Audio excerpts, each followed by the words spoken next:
Do you think it was good for the family dynamic, all your relationships with parents, brothers, everything, that the Bee Gees had such remarkable success and became such public figures? Yes, I do. It's what you dream about. I think I don't know anything else, and I don't think I would do anything any different. I love music. I'm working with the Royal Philharmonic with my son at the moment, RJ, on the Titanic Requiem, which is for 2012. And which is fantastic. And I'll be working with my brother next year.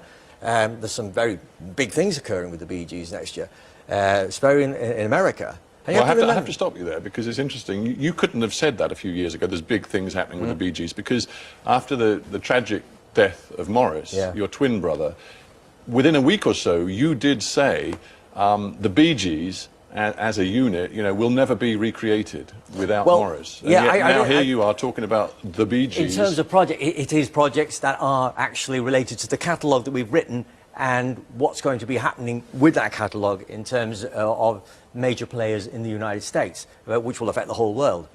And you have to remember, in the States, you get something like the Beatles, 24 or 26 number ones in the States. We've written and recorded and produced 22 US number ones, which is more than any other British act apart from the Beatles. But you and Barry do go on stage together now.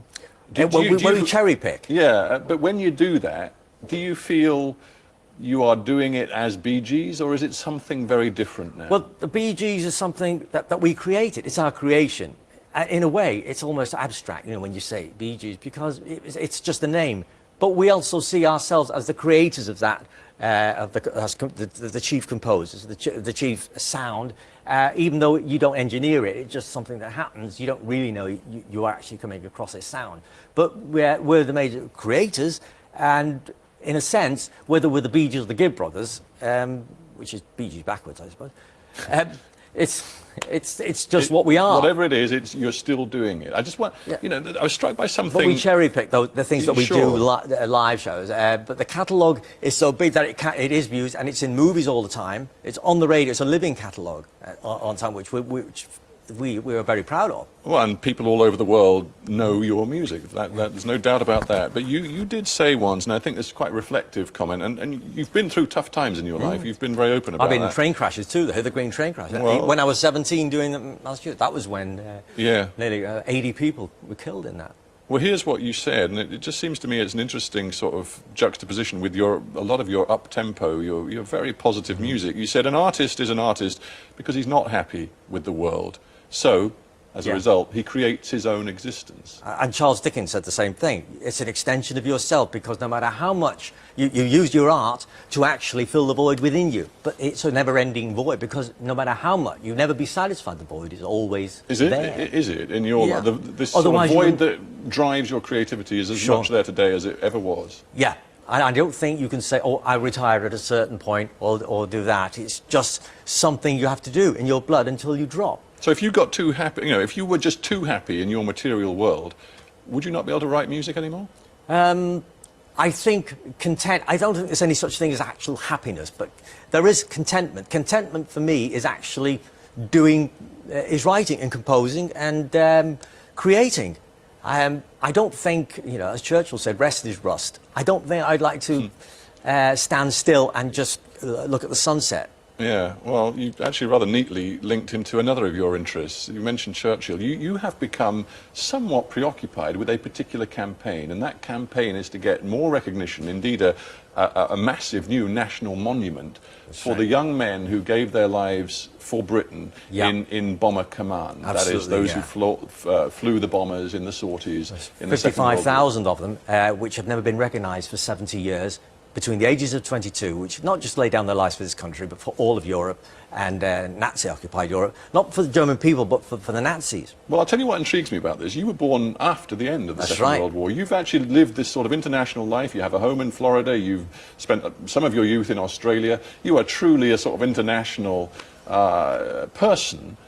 Why have you developed this particular obsession, which is, a very British obsession? It is. Well, it's a world thing, because they were always seen as heroes. Even in Australia and America, they actually admire what these guys did, because they really ended the war and brought peace and freedom to a Europe which affected the world, including Germany itself.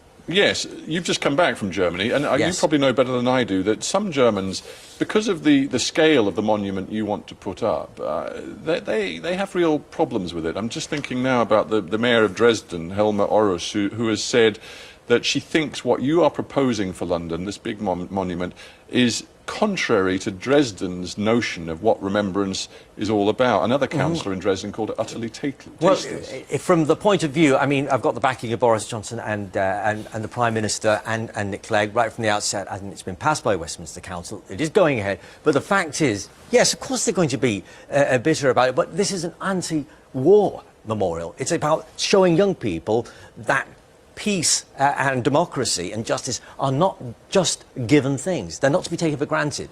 And these guys never got to see the freedom that they created, not just for the German people, for the whole world. And they did it without any reservations at all. They did because they had to do it. And without wishing to sound like a pop psychologist, are you doing this partly because maybe you feel your life has been too easy in a way? Is that why you are so interested in these young men who had to make the ultimate sacrifice? They haven't been recognised. Of all the armed divisions, they have not been, and also the most, of course, they have not been recognised for 70 years.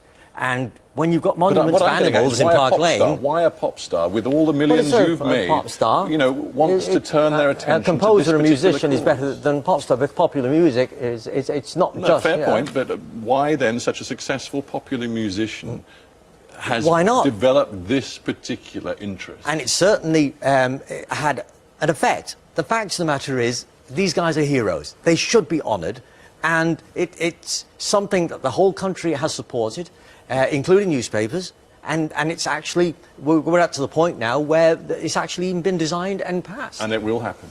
And it will happen. All right, Robin Be Gibb. there at the unveiling. Thank you very much, Robin Gibb. Thanks Thank you. for being on Hard Talk.